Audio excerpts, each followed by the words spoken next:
events worldwide.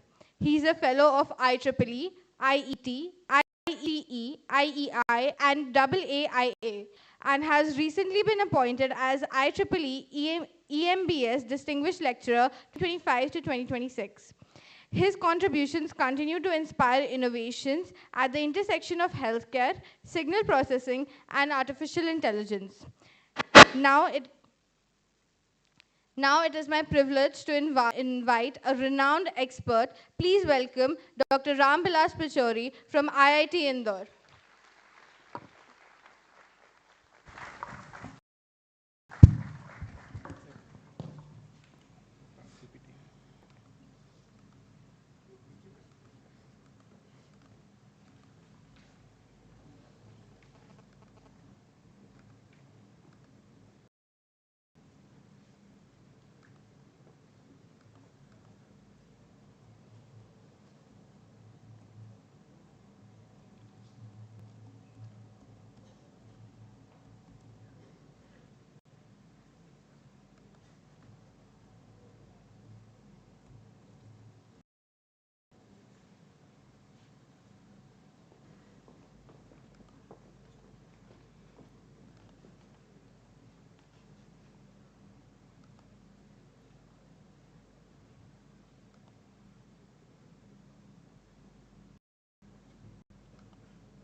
Yeah, thank you very much for nice introduction, and I would like to convey my thanks to conference organizers for providing this opportunity to be part of this conference and to deliver this talk.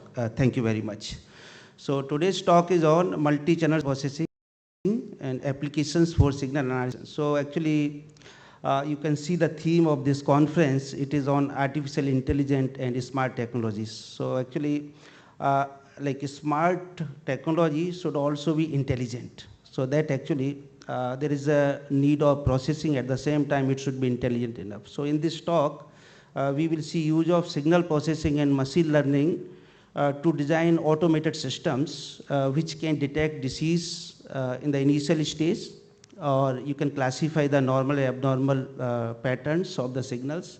And also we will see application for brain-computer interfacing. And such kind of actually systems, they have many applications. So one of the application, rural areas, we have shortage of doctors and sometimes no doctors. So such kind of systems can detect disease initial stage, and timely diagnosis or treatment can be carried out. They can go to urban area. And similarly, in urban areas, we have less doctors and more number of patients. So this actually, such kind of systems can help doctors, neurologists to assist them to perform efficient diagnosis. So there is a lot of cases, and there is a lot of interest in the literature. And in the conventional methods in literature, actually people use channel-wise processing. So like when you record signals, it has multi-channel data, but in the literature, researchers, they consider only single-channel based processing. So our group has developed multi-channel signal processing based approaches.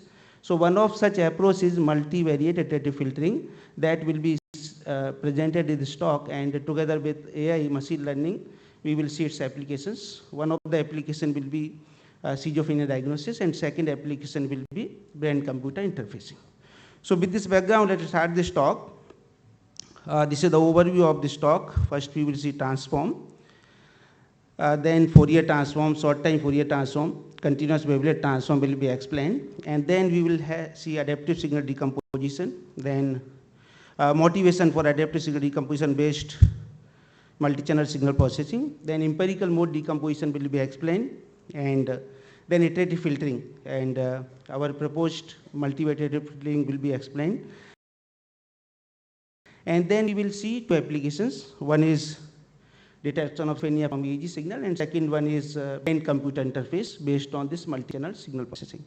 And in the end, conclusion will be provided.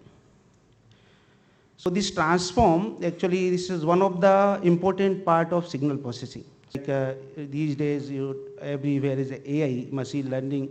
Similarly, signals are everywhere. Whenever you have signals, you want to understand it, you want to actually interpret it. So there is a use of signal processing, and we use signal transforms. If you see this machine learning, actually, this right now, people call the signal as a data. So that data science is actually coming into literature.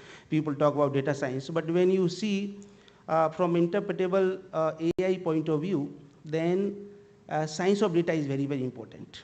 So signal and AI machine learning, both are actually fundamentally different. In data science, you are just having data and you are actually seeing it without considering the system. So for machine learning, signal is coming from here, or signal is coming from here, signal is recorded from here, all are same. There is no system information. But when you consider them signal, then actually they are generated by the system. So system is actually very, very important.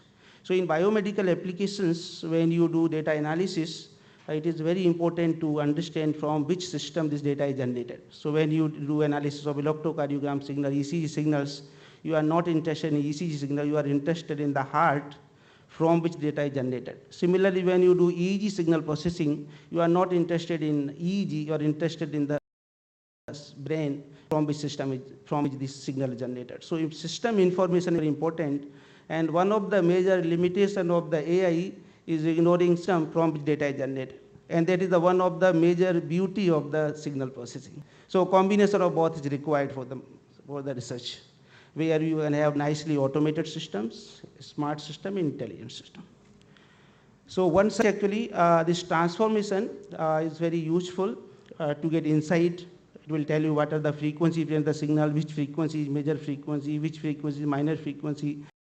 In fact, this transformation has been used as a signature for any data, for any in the literature. So if you see a few years before, people used to call signal processing. Now they are calling data, and signal word when is data, then it actually, there is a lot of problems. So everybody is welcoming AI with many advantages. So whatever you see, everything has disadvantages also. So AI also has some limitations, and we look AI from limitations point of view. So then we have integrated signal processing with the machine learning.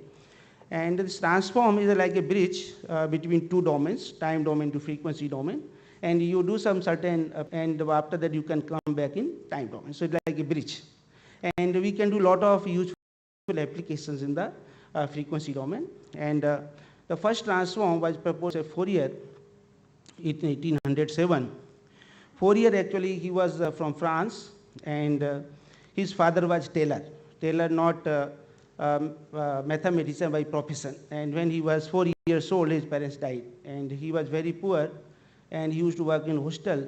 And that time, there was no electricity like today. We have students used to use candles for study purpose. And remaining part of the candle they used to throw outside. And his Fourier used to collect these small pieces of the candles, and used to make a big candle. When night everybody was sleeping, Fourier used to study. And this Fourier actually, he joined French army, and from the French army he got an opportunity to go to École Polytechnique. École in French we call it school.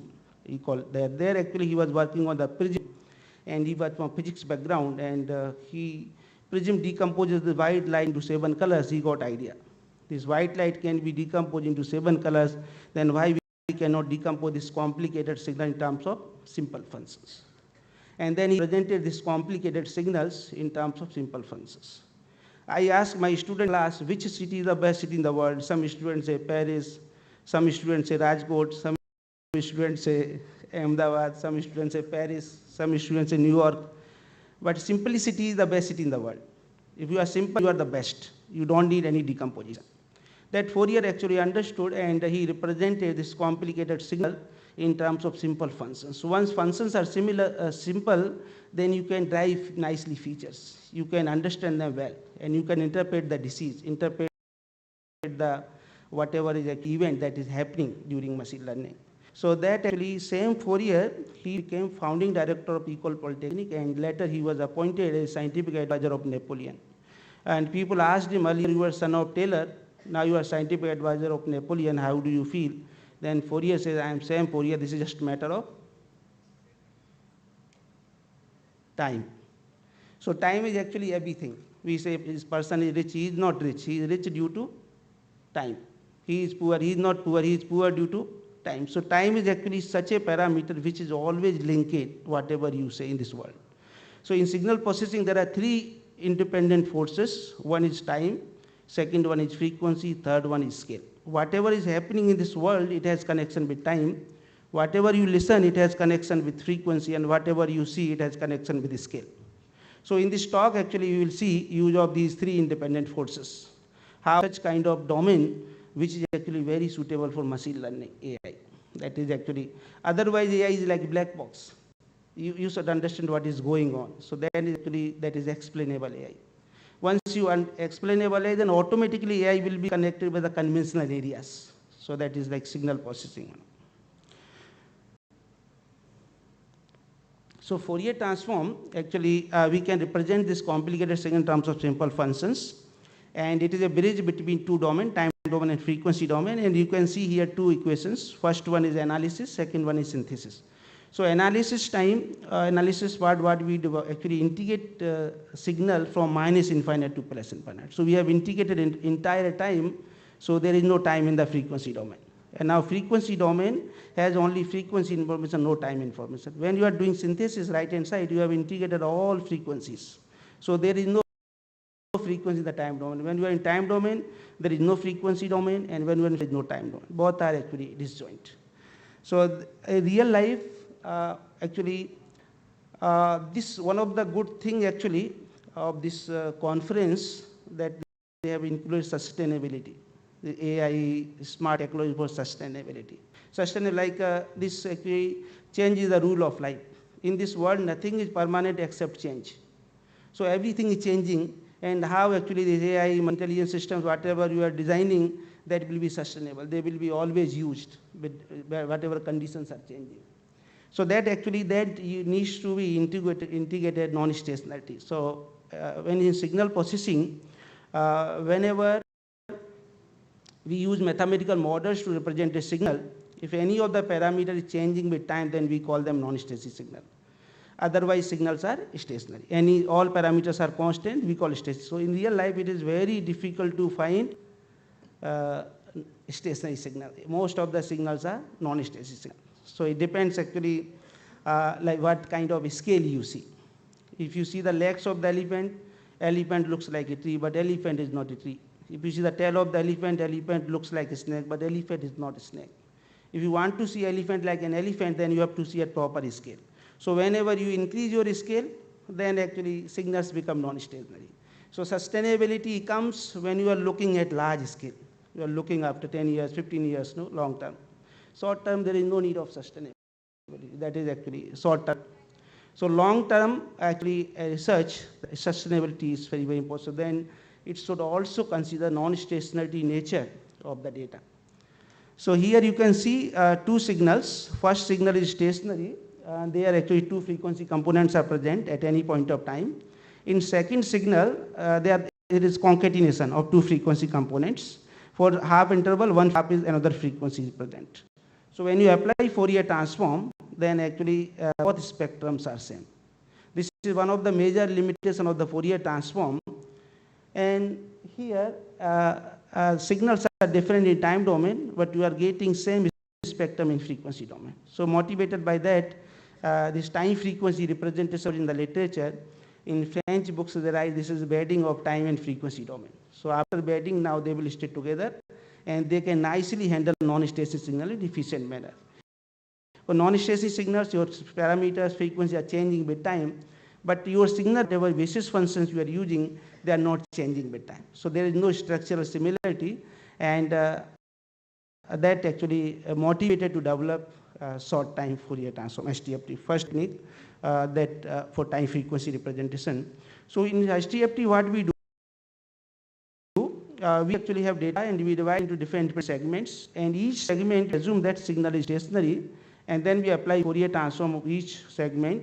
And arrangement of these Fourier transform gives us short time Fourier transform. And this STFT is a complex quantity, For representation purpose, we take a square magnitude of the STFT, that is known as spectrogram, and you can see Gavers actually suggested use of Gaussian function. And once you apply Gaussian window function in the STFT, then it is known as Gaver transform. So till today, this Gaussian window is the only window which is same in any domain, time domain, frequency domain.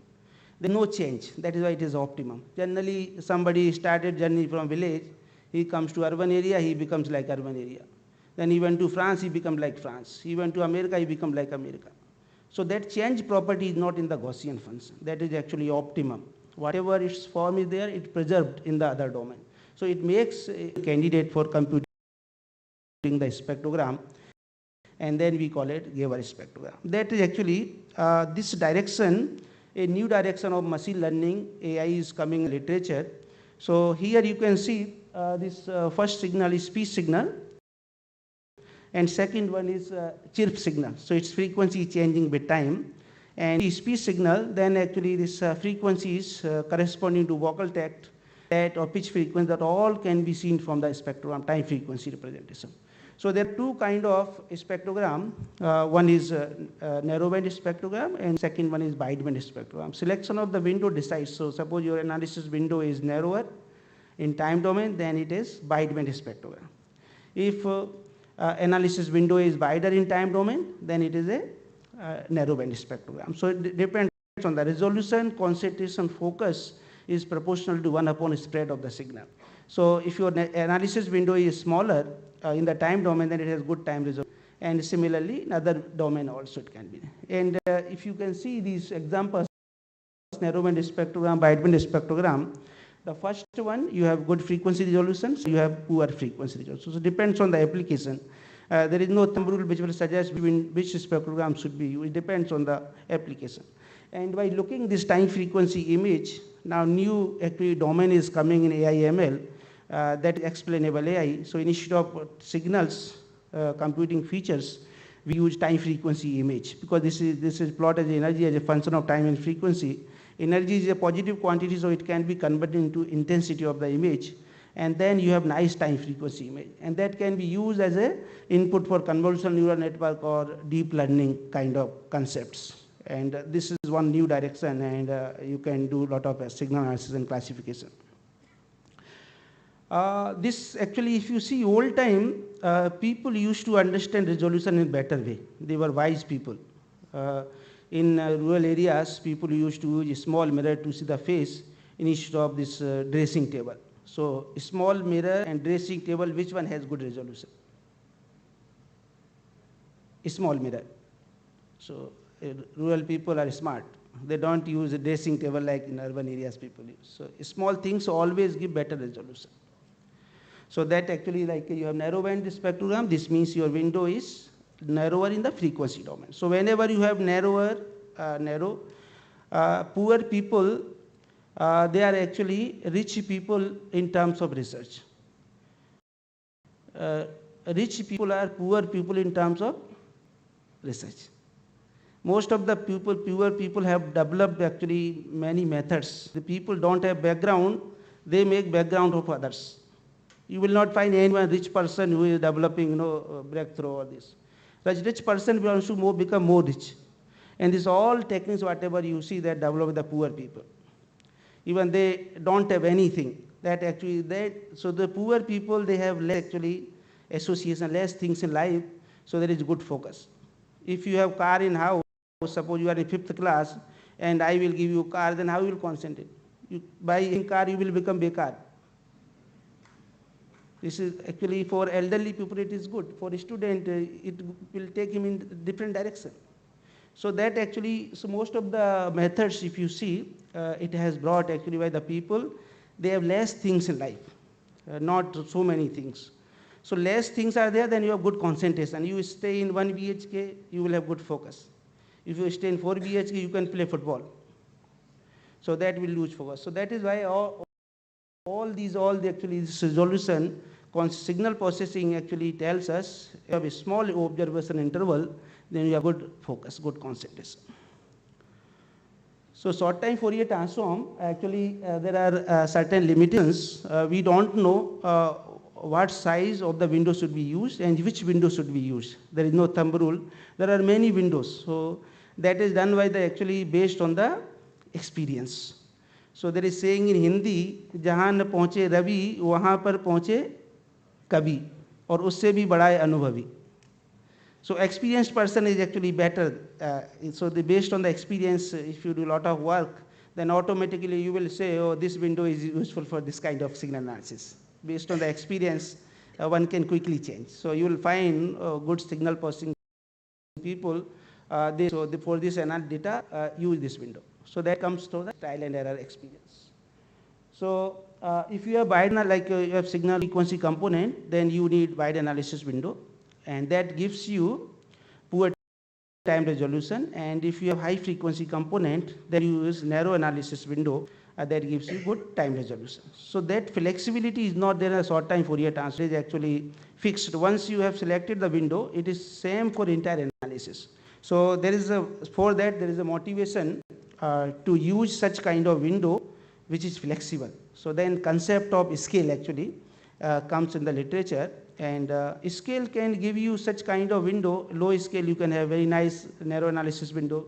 Large scale you can have wide analysis window. So the flexibility is there. And similarly, time limited, frequency limited, we also can have scale limited signals. Suppose somebody is in America and people ask you from where you are, your answer will be I am from India. So you are looking India at large scale.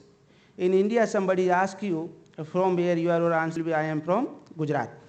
So you are looking Gujarat at large scale. In Gujarat, somebody asks you from where you are, your answer will be I am from Rajkot. You are looking Rajkot at large scale. In Rajkot, somebody asks you from where you are, your answer will be I am from Marwadi University.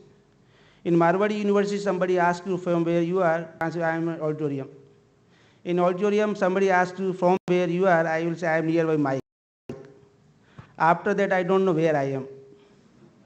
This is the lowest scale that I can understand. And similarly, opposite also, out of the auditorium, out of the campus, out of the town, out of the state, out of the country, out of the earth, out of the universe. So truth actually fact of life is when you are living life and not living life, in both cases you don't know where you are. This is highly unanswered question. So our itself is skill limited. So in that way, this actually parameter has been widely explored in signal processing. So signals are time limited, frequency limited, as also scale limited. So when you see from scale point of view, this world looks like onion, salad onion, not salad onion, actual onion. So you remove layer, layer, layer, after that you don't know which one is the lower layer. And remove lower to higher, after higher layer you don't know which is the higher layer. So that complete onion, if you see, in that same way we are doing analysis of the signal. High frequency, then remove that one, then let next high frequency, like that we high to low, we remove all components from the top. And that is very useful for signal analysis. That machine learning cannot do. Machine learning doesn't know the resolution. Machine learning is data, and the signal processing can give you more insight and more about the skills that actually associated with the system from which data is generated. So here actually you can see one nice example. Selection of the spoon depends on the type of food. Like if you want to have noodles, then noodles are continuous food, and you use fork, which is also discontinuous spoon. So if you want to have a nice regular food, then use regular spoon. So God has given us nice spoon, discontinuous, continuous, everything there. We have a spoon with the spoon. So that actually the concept, the same we use in signal analysis. So according to requirement, a low scale can give you a window which is compact in time domain, and large scale can give you window which is compact in frequency domain. So that is known as multi-resolution analysis. Actually, if you sometimes you visit Lausanne, EPFL, that is actually one of the best group of wavelet in world, and there people understood wavelet in such a way they have designed electronic scope, electronic zooming system. So suppose if you see particular scale, you can see Lausanne, Switzerland, other scale you can see France, and other scale you can see the sea between France and Switzerland. So different scales can represent different information of the data. And this is the wavelet transform mathematical expression xt that you want to analyze. Psi t is the mother wavelet, and 1 by under root s psi t minus tau by s is daughter wavelet. So by putting this normalization factor 1 by under root s, it ensures that whatever daughter wavelet you have, its energy is similar to mother wavelet. So this means each daughter wavelet also can be used as a mother wavelet. So there is a huge library, and this is actually one of the signal representation which is widely accepted in the community, in the literature. And that is why wavelet transform is so popular. And here we have scales. So when you have narrow window analysis, high frequency, this is done by the low scale, and wide window analysis of the low frequency, which large scale. So large scale gives you the approximation, and low scale gives you the detail. And this scale is universally proportional to frequency, so you can have this time scale representation as a time frequency representation. So now you can see one example of a speech, and there are two scalograms, and this is the wavelet bump, Morse, and this is actually you may try this new direction of research. So now you have any kind of one-dimensional signal, you can map into time frequency image, and now you give this as an input to machine learning, and whatever your signal has, same information is there in that. Till now, this was actually up to 1998. People actually, like in Fourier transform, short time Fourier transform, wavelet transform, the basis functions actually. So what was the idea? You have unknown signals like ECG signal, EEG signal, whatever biomedical signals, and you are representing them in terms of known functions which are designed by you. So you can understand them, and unknown problem is actually becomes known problems of known problems, and nicely can be understood. This was till 1998. 1990 and others, they come with a different idea. They were from computer science actually area, and actually if you see signal analysis, it looks like it is electrical engineering, electronics and communication engineering, but fact is that you will not find any good method, any good work which is done by the ECE people or electrical engineering people. Most of the methods have come from mathematics, physics, different disciplines. But we call it like electrical engineering or electronics and communication engineering area. And this actually now in empirical mode decomposes the Huang others, that is different direction of signal processing. And they say, they from computer science say, don't use mathematical expressions, whatever you have seen. Instead of that, come up with the algorithm. Actually decompose signal. You don't need to assume any condition about the data. You just give data, and this will decompose automatically. So now at this point of time, there are two directions of signal processing. One direction, actually we design basis functions. They are fixed basis functions. We design from a human to represent the real life signals. And the second direction is adaptive basis functions, where you don't need to design basis functions. These basis functions will be obtained from the signal itself. So now this second direction, a lot of actually research is going on, and we have done some in this direction. So we will see that work and their applications. So if you see multi-channel signal data, actually it is, you will find many applications in real life, many scenarios where multi-channel data is available. And some of the cases you can see here, machinery fault diagnosis. So like ear health monitoring, multi-channel data. You have multi-channel data, but people apply channel-wise processing.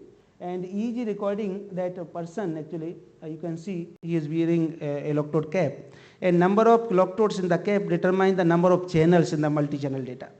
And the third application is ECG, electrocardiogram signal, the recording, and that actually number of leads we use to record the signal, that determine the actually number of channels in the multi. In all cases, what actually people do, they do signal processing in individual channel. So they ignore the correlation between the channels, they ignore the mutual information between the channels. So if you have all of them, if you combine all of them, multi-channel signal processing, joint analysis, then this kind of actually mutual information and correlation can be observed. And other actually, due to that, this new area of signal processing is coming, that is multi-channel signal processing, multivariate time frequency representation, multivariate signal analysis technique. And also when you use adaptive signal processing, then different channels will give you different number of modes. So like for example, you have two EEG channels. One channel can give you 5 components, other channel can give you 10 components because they are data adaptive method. So a number of actually components should be same, otherwise it is mode alignment property is not preserved, and that is problematic in nature. So how to compare 5 components with the 10 components? It is a problematic. So due to that, this another area of research is coming, that is actually multi-channel signal processing, and a lot of interest in the literature. This actually the most of the work this our group has done, and we have developed intelligent systems, and they are also smart systems together with intelligent and based on multi-channel signal processing, machine learning based algorithms. Based on such algorithm. So, sir, let us see just the fundamental actually technique from which this direction started.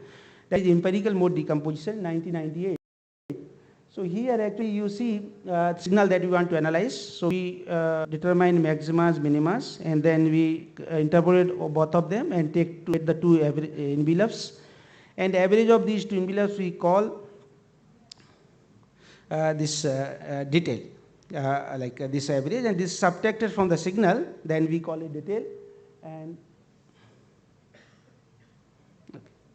so this detail actually needs to be checked whether it is intrinsic mode function or not. So there are two conditions. One condition, number of extrema and number of zero causes should be differ at most by 1. So this condition ensures that whatever IMFs you have, it looks like sine cosine function. And second condition is number of in average value of this should be 0 or IMF, intrinsic mode function. So that actually it shows that whatever component you obtain is symmetric in nature, symmetric sine cosine kind of function. So based on that, this IMFs, intrinsic mode functions, they have represented as amplitude and frequency modulated sinusoids. And here you can see first you have one IMF, then you separate out it and subtract from the signal, actual signal, then you have get another new residual, and from that again we do same process. So in that way we all possible IMFs we obtain. So here you can see the first IMF, that is the highest frequency component, and last 8th IMF the lowest frequency component. So that is actually the first component, that is details, and last one is known as approximation. So Professor Patrick Flandin and his team, they have shown that whatever actually IMFs you have, similar kind of actually IMFs you can get from the wavelet transform. But good thing is that you don't need to design wavelet from your side. You don't need to know number of levels of the decomposition, and that is adaptive in nature. So by doing by EMD, you are actually doing automate everything. So like smart, intelligent, automated, this is what people want. And this method can give you automated signal decomposition. You don't need to design any basis function, don't need to know number of levels, no need to assume any conditions. So based on this, many multivariate approaches have been developed in the literature: complex EMD, rotational invariant complex EMD, bivariate EMD, multivariate EMD, fast EMD. And EMD, you see here, all methods whatever we is discussing, every method has limitations. And then actually they give motivation for new technique. Now what is happening in AI machine learning, everybody is talking about advantages, this can do 98%, this can do this, but we should also come up with the limitations. That limitations can give you actually more advancement in that area. What we say, AI is very good, AI is changing life, what is actually problem with AI, that actually we should discuss. So that lessons are also very useful for developing actually new kind of frameworks in AI domain. So we also should, now here we are looking EMD limitations, so mode mixing and lack of mathematical theory, and that kind of actually study should also be done in the AI/ML. Then automatically we will understand where is AI/ML. So actually this EMD, there is a mode mixing problem and it lacks mathematical theory, and motivated by that there are many signal processing methods, and one of such method is iterative filtering. So here what we do actually, we design a filter, and its cutoff frequency depends on the maximum minima or number of extremas. So you can see this filter length is computed using this relation, and then cutoff. If you have high frequency, the number of maximum minimum will be more, and as a result, this filter length will be less and cutoff frequency high. And low frequency, then cutoff frequency will be low. So automatically your filter is driven by the maximum minima, what we do in EMD kind of approach. So this is, we design the filter, and filtered signal is subtracted from the signal, we have residual. And then we do this reasonable number of times, then actually we get first IMF, then first IMF is subtracted from the signal, we have residual, then repeat the same process. So, and in that way actually we get all possible IMFs from the data. And this is one of the actually demonstration example how it works. So here you can see, just for showing in simple way, we have considered frequency domain. So it has 3 IMFs and design the filter, and filtered signal subtracted, then you have first IMF, then first IMF subtracted from the signal, then you have residual, and this residual then actually you design the filter signal subtract, then you have second IMF, first IMF, second IMF subtract from the, then your residual itself is a third IMF. So when you apply this method for multi-channel data, then actually there is a problem. So each actually channel will have different filters, different cutoff frequency, different IMFs. So in order to have, so mode alignment property is preserved. So what we have done, we have suggested new approach for this you have multi-channel data, then number of extremas, then take the maximum value of this extremas, and according to that you apply for each channel. So every channel will have same filters, same, and there are two stopping criteria. First one is threshold is equal 0, so this means signal is very weak, you don't need decomposition. Number of extrema is less than 3, this means it is no oscillatory nature, so you can stop it. So there is no frequency component. So in that, on these, by satisfying these two conditions, you can stop the process. So now this is how it works for multi-channel data.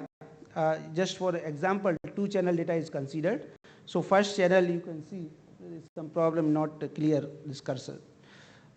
So here first channel, and this is second channel, you have designed filter, and maximum filter is considered for both the channels as common. Then we subtract this filtered signal from the 2-channel signal, then you have 2-channel IMF, then you subtract this from the signal, then you have residual, and residually design filter for both, and take the maximum value that you use, separate out from the second residual, and first this, so you have second IMF, first IMF, second IMF, you subtract from the signal, then you have residual. The residual itself will become third IMF. So based on this concept, actually we have done a lot of new things in EEG signal processing. And this EEG signal actually, it was very interesting story. It was proposed by the Werger. And Werger was actually working in Germany. He was from Germany, and he was working as a horse rider in the German army.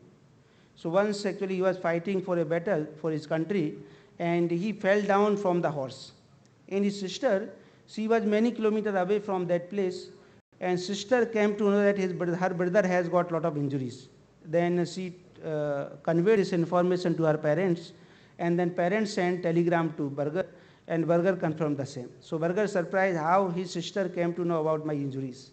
So he believed that his brain was communicating with his sister's brain. And based on that, after retirement from the German army, he started doing research on how this brain is communicating to each other. Based on that, later he come up with the electroencephalogram EEG signal that we use today. And later whatever his sister has seen, that was actually just like telepathy. His brain was not communicating with his sister's brain. So good thing that actually he fell down from the horse. So today we have EEG signal. If everything was fine, then no EEG. So whatever happens, everything is actually for good cause. There is some reason for that. So if somebody is the letter actually, the Werger, due to he fell down, his sister has felt that, and due to that actually they sent telegram, and that resulted in EEG signal that everybody uses here.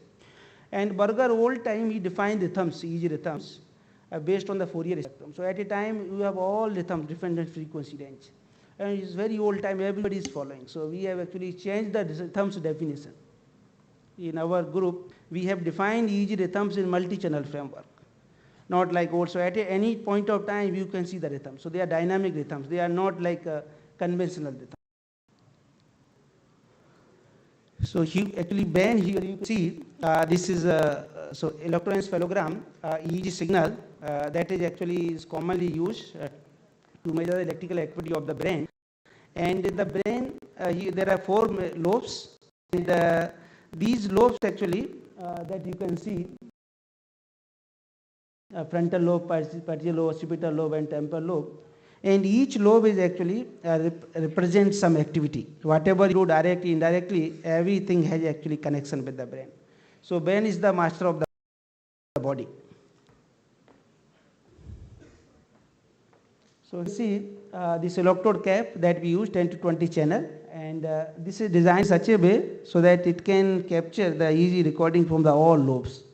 And just for an example, there's two channel EEG can be seen that actually we will use, and just for an example, but suppose you have EEG recording system which has 128 channels, that 128 signals will be used. Now we will see its applications. First is schizophrenia detection using multi-channel EEG, and second one is motor imagery brain computer interfacing. Schizophrenia, that is actually, I think, is one of the serious disorder, brain disorder.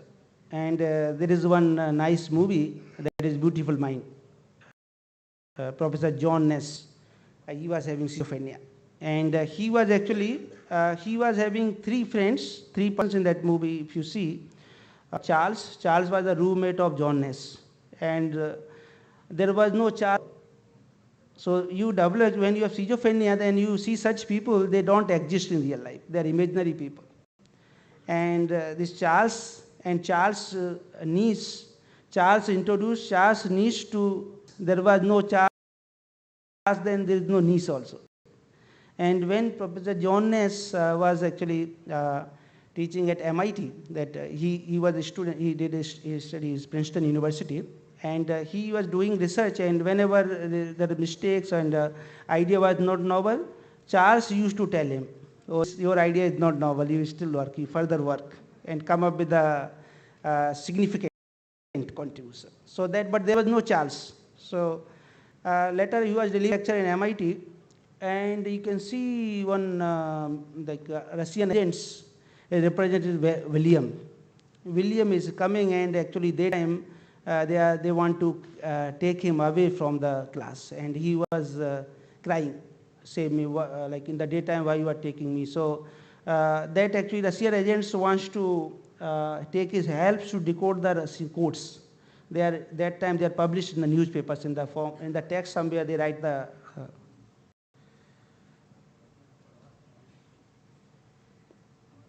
15 minutes. So this actually, then Professor John Ness came outside, and then after 10-15 minutes, he found that he's sitting with a neurologist, and neurologist saying, I am neurologist, and he was thinking you are the William. So that same actually letter, Professor John Ness was nominated for Nobel Prize, and he also got the Nobel Prize. And then when he was delivering his speech, then all these three imaginary people was there, and he was appreciating his wife. Then these three persons, Professor John Ness should appreciate all of them. So imaginary people, their real person is telling lie, and real persons are confusing this person, schizophrenia patient, that these people are not, actually, they are not real people, they are imaginary people. So this person is between real and imaginary people. So it's a very serious disease, and it changed the thinking process. And it affects 20 billion people worldwide, which is 1% of world population, and more than 1 million people in India.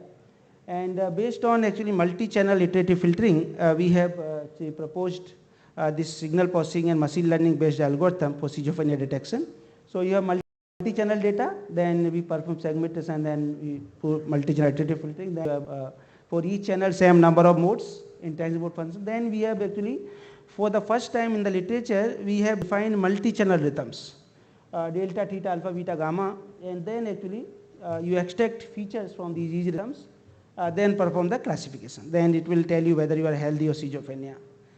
Germany, this disease is very serious. In the actually 2 years before, I visited Freie University Berlin, and they put in the trends that if you are suffering from schizophrenia, you go, because initial state treatment can be done. It is easy to control. Once it is actually, it is become your friend, it is with you for a long time, then difficult to its treatment is also very complicated process. So for the study purpose, we have used publicly available database of schizophrenia from Institute of Psychiatry and Neurology, Norway, Warsaw, Holland. And you can see schizophrenia case, we have 14 patients, 7 males and 7 females. For healthy case, 14 healthy subjects, 7 males and 7 females. And these signals have been recorded from 19 channels, sampling 250 Hz, duration is 15 minutes. And here you can see these are the actually multi-channel signal for how it works. So you have multi-channel EEG data, then second, third, fourth IMF, and the good thing is that actually it brings same frequency component which is present in all channels. So that is, and that you can see from the frequency domain also, this mode alignment property is preserved. That is one of the beauty of this multi-channel signal processing. So it brings actually common information, and we have used this concept for ICU data. So where actually your multiple signals are recorded and we want to have more reliable treatment, then actually same number of same information should be obtained from the all biosignal processing modalities. So that actually such kind of method do that. So here you can see a delta, theta, alpha, beta, gamma rhythms, and in terms of multi-channel. So based on the mean frequency, this frequency range, we have checked particular IMF is lying in this range, then we make IMF as a part of summation for that particular rhythm. So in that way we have separated all rhythm, delta, theta, alpha, beta, gamma, and these are the frequency range. For delta is 0.1 to 4 Hz, theta 4 to 8 Hz, alpha 8 to 13 Hz, beta 13 and gamma. So this was Berger defined as using frequency Fourier domain. So at a time all rhythms are coming, and what we have defined, now they are in time domain. At any point of time you can have different rhythms. So that is actually it. We have used Haworth parameters, that is actually you can see their mathematical expressions, and if you see these are commonly used for brain computer interface applications, and here total features will be 285. So this parsimony principle says this number of features, model order, whatever we use, that should not be more than the required one. So if you need 5 chapati, you should not ask for 6. That is parsimony. So now you should not use so many parameters. So in order to find out a significant parameters, we have used p-value of student t-test, and best 30 features have been selected out of 285 features. So here you can see these features, health schizophrenia cases, probability value and t-values. Probability value is less than 0.05. This means statistically significant features. And it is more clear from the box plots, that is healthy schizophrenia, and then nicely they are actually well separated. Now, blindly we should not apply machine learning. Here these two classes are not separable. Now there is use of machine learning.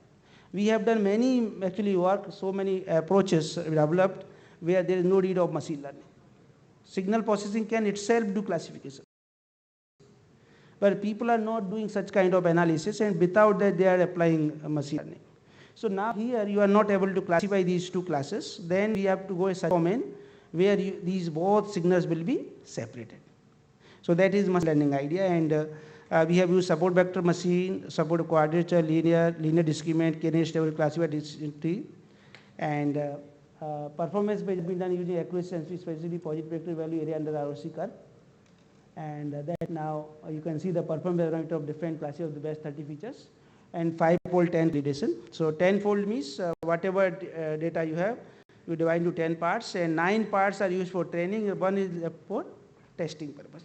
And that we do all 10 times, different ways. Every time we consider 1 for testing, other for training. Then we take average of that, and you can see 10-fold cross validation with SVM cubic classifier gives you better performance. Then we have compared our method with other existing methods in the literature, and you can see the proposed method has provided better performance in terms of comprehensive parameters with other existing methods in the literature. So now so next application is brain computer interfacing, BCI. Work is needed in this direction. In India you will find very less work is going on. That brain computer interfacing, and people say AI is the future, machine learning is future. For me, future is human machine systems. after maybe certain years, we will find we are there, machines are also there. So how to interact with each other, that is actually future, human machine systems. In Germany, already cars are coming on the road. Cars are there, humans are also there. Car is driven by the machine. Now, machines, they can interact very nicely. Human with human can interact nicely, but human machine both are not same. Human learn from the process. Machines learn from the software tools. So both are different. People this Burger, all know, Burger was horse rider. But in the form of horse rider, there was a strong researcher. He was riding horse, but a strong researcher was in the form of horse rider. That may not be in the machines. Machines are different, human is different. By mistake, he was horse rider, by his interest maybe, because old time people wanted to do noble work, and serving for country, working for army is a noble work. Many good people used to go to army, they were good scientists itself. So, but he horse rider in the form of scientist. But that may not be with the machines. Machines are different, human is different, and now in future, human machine actually will interact with each other. So that is new area that is going to come.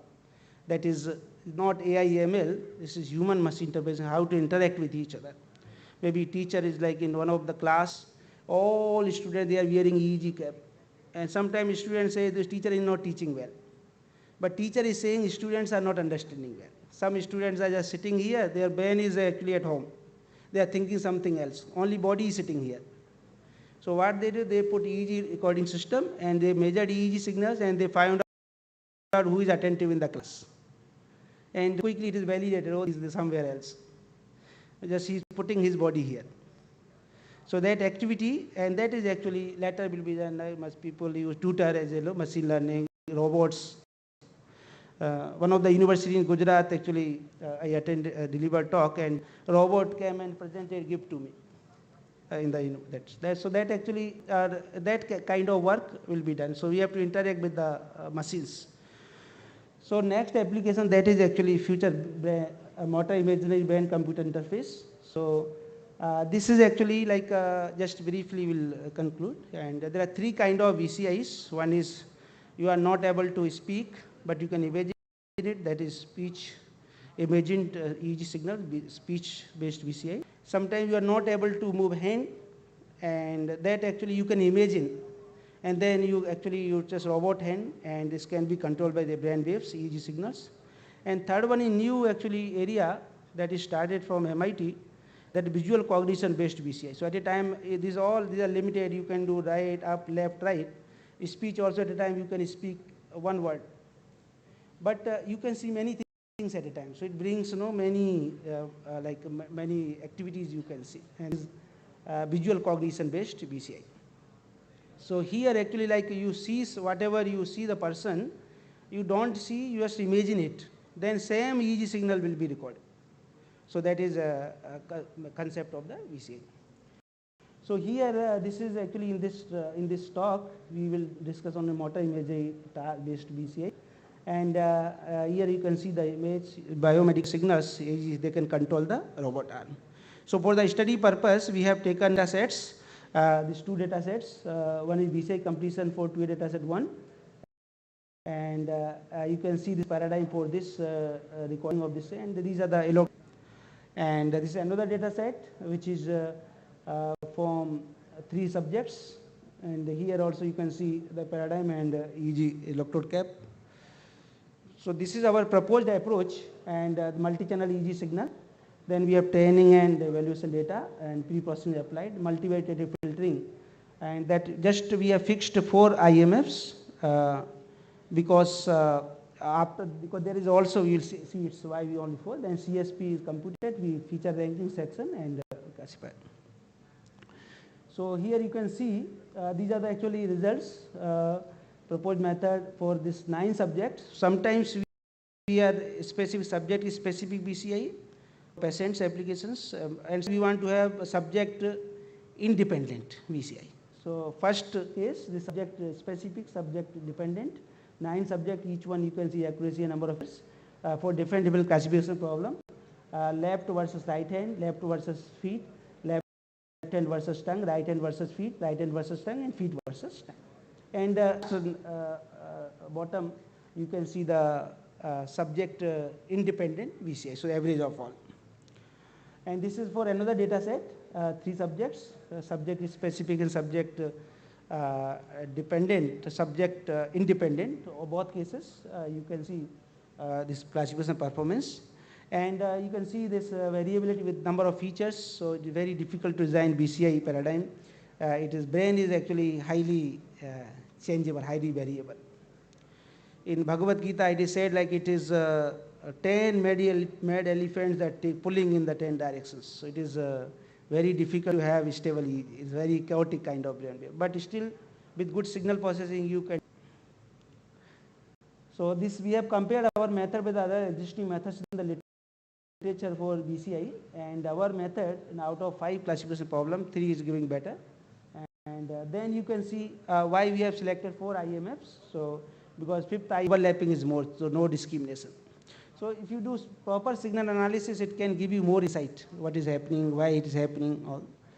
So we have compared other multivariate techniques also, multivariate EMD, multivariate EMD, and so you can see multivariate filtering is giving better performance as compared to other methods. So now the conclusion of this entire talk, proposed schizophrenia detection method based on multivariate filtering has shown significant improvement in accuracy over existing machine learning based algorithms, and similar performance like the deep learning based method.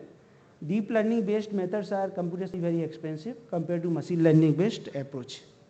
And the proposed multivariate filtering based framework extracts the oscillatory modes present in the signal adaptively without any previous assumptions of the fixed frequency band. So in the literature, if you see, people are doing this fixed frequency bands based rhythms, and now what we have proposed is dynamic. So that is sustainable. Sustainability, you need dynamic changes, dynamic systems. And using spatial filtering techniques, CSP discriminant features are computed for the classification. The proposed method outperforms the state-of-the-art technology with the help of the MI-VCI database, namely VCI completion 4.2a. And for showing to generality, we have also validated the MIF CSP method using another publicly available database. The superior accuracy provided by MIF CSP algorithm proved that it is a promising candidate for MI-VCI application. One of the actually good feature of these methods, they are in the form of software, and they can be installed in the form of tools, software, app in your mobile. In India, we believe if you are having a smartphone, then you are smart. But it is not true. If your smartphone is doing smart work, then you are smart. And if you implement these algorithms in a smartphone and you are carrying it, then actually you are doing good work. So that you are really smart. You can detect this initial stage. You can detect the brain state. These days, depression, stress, anxiety is common. Our time, nobody was knowing what is depression. We used to see dictionary, what is depression. Now this is common word. And depression is nicely can be detected in initial state. Anxiety, stress, whatever. So these are actually, this talk is based on these 2 recent studies. So I request all the audience, please go through these 2 papers to understand in detail.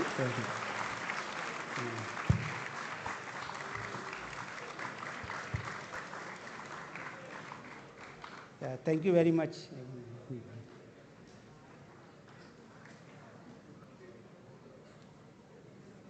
So any questions, please feel free to ask.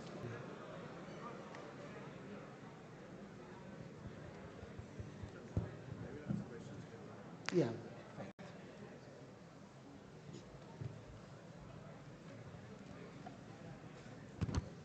Thank you, Dr. Pachuri, for your insightful session. We are now honored to have our very own Professor Deepak Kumar Mathur, IEEE Vice President 2024, Member Geographic Activities and IEEE Senior Member and Lifelong Leader. Professor Mathur served as the IEEE Region 10 Director, the India Council Chair, and he carries decades of experience in electronics, telecom, and IT infrastructure.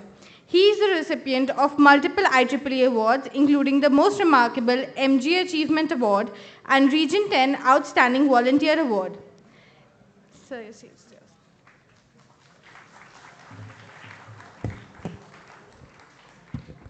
So thank you, Reed, Jan, and McCall. So thank you very much. I'm always impressed by these volunteers who are doing job at the backstage. That is a tremendous job. And not only Mahak and Reet, we saw the prayer by two young girls, and that was marvelous. So I know that these requires a lot of practice, lot of dedication for these kind of the conferences, and I know many of you students might be doing this. So I really acknowledge your efforts, and I really appreciate that the efforts done by you all. So thank you very much for being IEEE volunteer. Thank you very much. And I would like to tell you all students, you all will might be getting chance, but you will also get the chance to come on the stage to become a volunteer, to become a volunteer leader. IEEE is a wonderful organization. So just take use of this. And I know that you are here for 2 hours almost, but decide what is going to be your take from this particular session. And that should be, because when you go from here, then you should know that what you had come that. And you saw the very good talk, very good technical talk by Ramvilas Pachori. And Dr. Pachori has been a great scientist, and he received one of the highest membership grade, that is IEEE Fellow this year. So we are so fortunate to have him here today. So, and I'm just talking to you all students that you should see that how much potential is in signal processing. Nicely explained. He also explained what he is doing and what could be the challenges in coming years, and what could be the future research areas. So when you go from here, just think over that, whether signal processing is really you or not, and whether that can be your future career. And the most important thing, you just try to meet Dr. Pachori. He is here, and try to be in connect with him, so that in case you want any career guidance, that will be very good, and you are having a good opportunity. And I'm really thankful to Marwadi University for inviting me, Professor Jadeja, Sanjit Singh, and all faculty members here. Those with them I am closely associated, and I really get chance to come here, and I get chance to talk to you all, and that is a wonderful opportunity for me. So Professor Jadeja and team, thank you very much for inviting me here.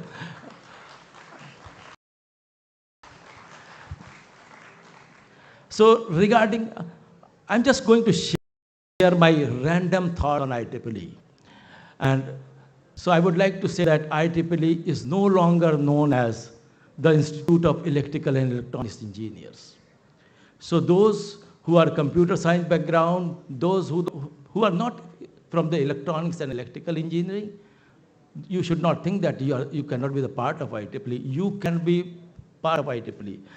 You might have heard what Dr. Pachori told about MBS, Engineering, Medicine and Biology is a society which attracts biomedical engineers, and Dr. Sejal Shah is here, and she is doing a lot of good things in EMBS, and you should know that IEEE also has a society like EMBS. IEEE has society like Technology, Engineering, Management, Science. So TEMS management is another society where non-electrical and electronics engineers background, they can come. We also have a society like Society on Social Implication of Technology. And I personally feel that this society should belong to each one of us. Society on Social Implication of Technology. And we should see that how society is positively impacting the society, humanity, and how we can do really only for the humanity using the society. So these things I just wanted to share with you. IEEE, this is the vastness of IEEE, 39 technical society. And you have computer, communication, instrumentation, computation, intelligence. These societies are traditional societies are already there. So I just wanted to share with you that this can be the part of that. Another thing which is very important, especially for our faculty members and all the students who are really aware of, or they have interest in how IEEE has been organized, you students come to a student branch, and there's a student branches in a section. You heard our section chair, Chirag Pawnwala, talking about Gujarat section. You all belong to Gujarat section, your student branch belong to. And Gujarat section belong to region. And region is, we have 10 regions in IEEE. What is going to happen in near future? That is from 1st January 2028, we are reorganizing ourselves at the IEEE level. So region 10, which is Asia and Pacific region, is going to split. It is going to split into two regions, North Asia, South Asia, and Pacific. And to merge, region 1 and region 2, which is in America.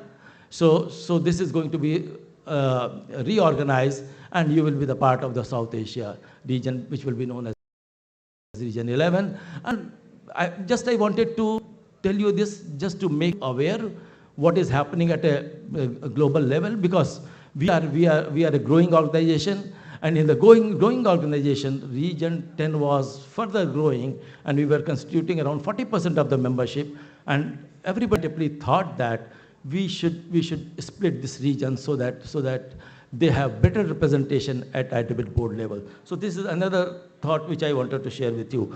Something I would like to share with my professional members who are here, and I really appreciate the way conferences are being organized by Gujarat section, and especially in the Marwadi University. You people take a lot of care about organizing a conference. You look for the quality, and that is what matters most for us. And I would like to say that we have to continuously work on improving the quality. We can always do better. We can always do better. So I would like to acknowledge the efforts of this particular university and the Gujarat section for their efforts in doing the quality conferences. We are going to organize, especially for professional members, one conference leadership workshop that is in September, that is going to be held in Delhi. As far as many of you, I'll request that you should participate in that particular workshop in Delhi. So that is my second thing. And the last thing, in fact, that is only for our professor of Marwadi University. Regarding the fellow, I was discussing with Dr. Pachori about that. Our number of fellows from India is significantly low. This year we got 3 members elevated to the senior, from senior member to the IEEE fellow. That is high as far as the India is concerned. But as far as the number of professionals, number of members, number of researchers are concerned in India, we have significantly low percentage, and probably our focus is not there. So I would like to request each one of you who are working in the field of research or even leadership, you should make your goal that you will be IEEE fellow. Unless you make a goal, unless you work in that direction, you will not be able to achieve that.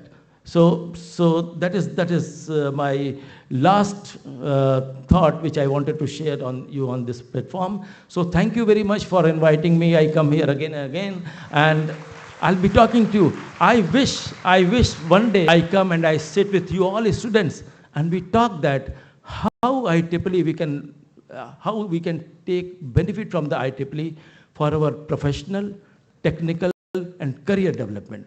And this is possible. Just taking membership may not serve the purpose.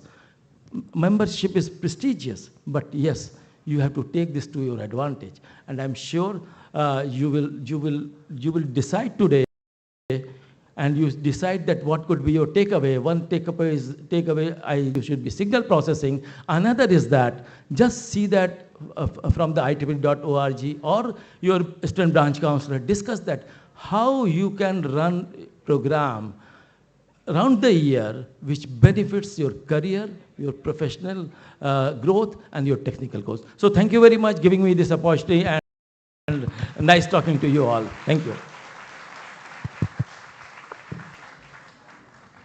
Thank you so much, Deepak Mathur sir, for guiding us and motivating us.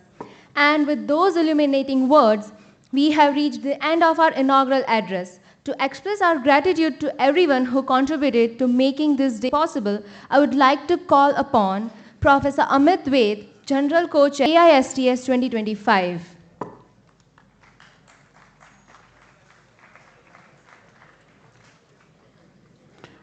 Thank you, ma'am. I understand that I'm coming in between you and your lunch, so we'll not take more time. Respected dignitaries, distinguished guests, deans, HODs, and dear students.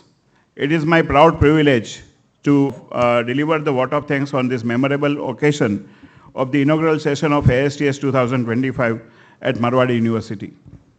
Today is a moment for pride for all of us at Marwadi University as we inaugurate AISTS 2025, a global platform where brilliant minds unite to discuss artificial intelligence and smart technologies for sustainability. The occasion is not just the business, but a step forward in shaping the future of research and innovation in the region. After successfully organizing IEEE Indicon 2019 and IEEE R10 HTC 2023, Marwadi University is now proud to launch a new series of international conferences with AISTS 2025. We believe this platform will grow into strong tradition of knowledge sharing and global collaborations. First and foremost, I would like to express our profound gratitude to the leadership of Marwadi University, our Provost Dr. Ajendra Singh Jadeja for his inspiring vision and constant encouragement, which continues to motivate us in every academic endeavor. His enriched thoughts and ever-available guidance always ensure meaningful outcomes. Our Pro-Vice Chancellor, Professor Sanjit Singh, who is guiding the academic fraternity in advancing research and fostering a strong culture of innovation and scholarship. Our Executive Registrar, Sri Naresh Jadeja sir, for his meticulous planning, administrative support, and wholehearted involvement that ensured the smooth conduct of today's ceremony. Their support and blessings form the backbone of the conference. I also extend my thanks to Professor Deepak Mathur for motivating us to organize key events under IEEE Gujarat section. I remain indebted to Dr. Chirag Pamwala, Chair of IEEE Gujarat section, for his constant support, and Dr. Amit Kumar for his guidance in adhering to IEEE rules and conference organization. My sincere appreciation also goes to Meeta ma'am and her team for Ignite 2.0, which added further value to this event. And I would also like to thank Professor Forum ma'am, who is always with us when required. We are deeply indebted to our eminent keynote speaker, Dr. and Dr. Rakesh Kumar. Your thought-provoking address have given this conference a perfect start, setting the intellectual and inspiration tone for the days ahead. The wisdom and perspective you shared will surely resonate in every session of AISTS 2025. I also appreciate Dr. Wang and other keynote speakers for their upcoming erudite talks, which we eagerly look forward to. We express our heartfelt gratitude to our sponsoring and collaborating partners. A special thanks to IEEE Gujarat section, whose constant support has always been a pillar of strength. We also acknowledge the contribution of IEEE Signal Processing Society and our valued co-sponsors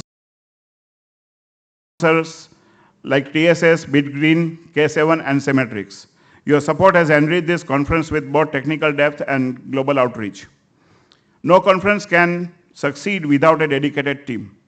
I take it to sincerely thank our reviewers who upheld the quality of research paper, the session chairs and track chairs, who will be guiding the deliberations in the upcoming sessions.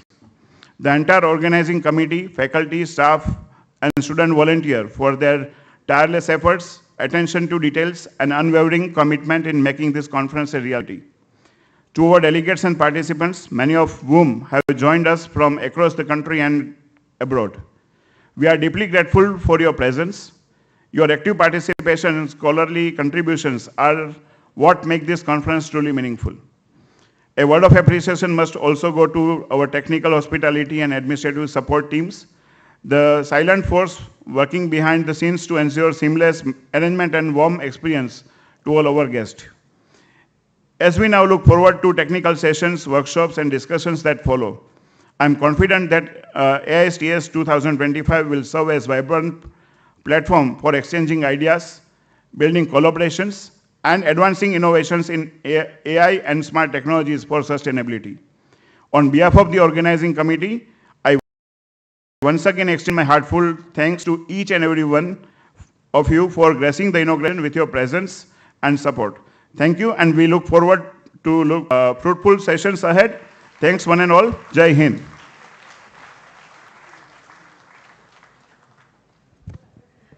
So it's like a happy time comes and goes, but memory stays forever. So to capture these beautiful memories in the photo, I request all the dignitaries, invited speakers, and all the student volunteers and faculty volunteers, please come up on the stage. We will catch this beautiful memory to perceive forever. Please join us on the stage. All the IEEE dignitaries, all the invited speakers, all the guests from the first row, I request all student volunteers, please come up one. These are the backbone who are working day and night to make this beautiful event possible. All the faculty members,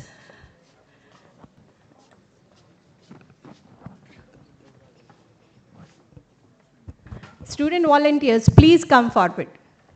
Faculty members, still there are certain faculty members who are working back curtain and they are arranging the food and other locations, and still we will miss them. But those who are present, please come forward, join us.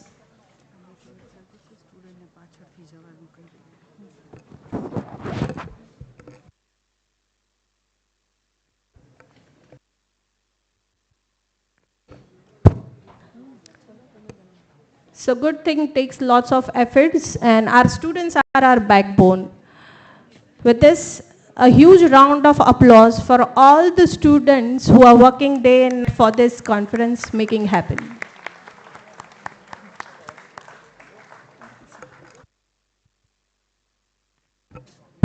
Students, please come forward.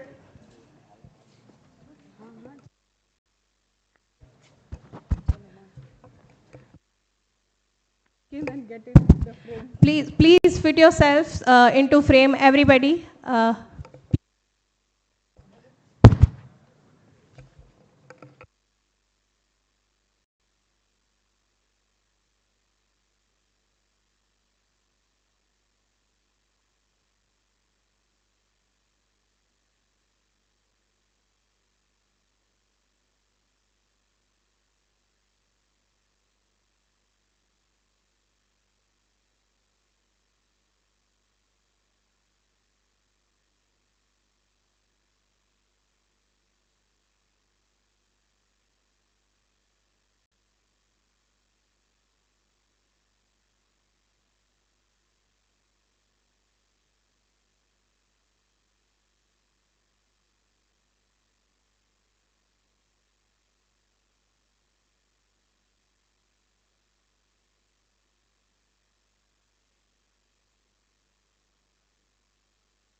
Thank you so much to all the dignitaries, all the participants, all the student volunteers.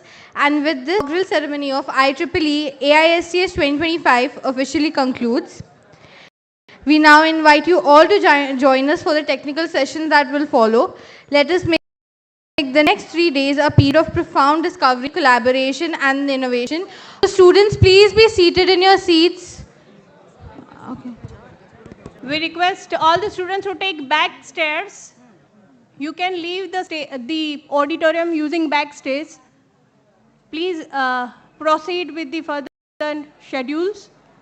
You can use the back stairs to leave the auditorium.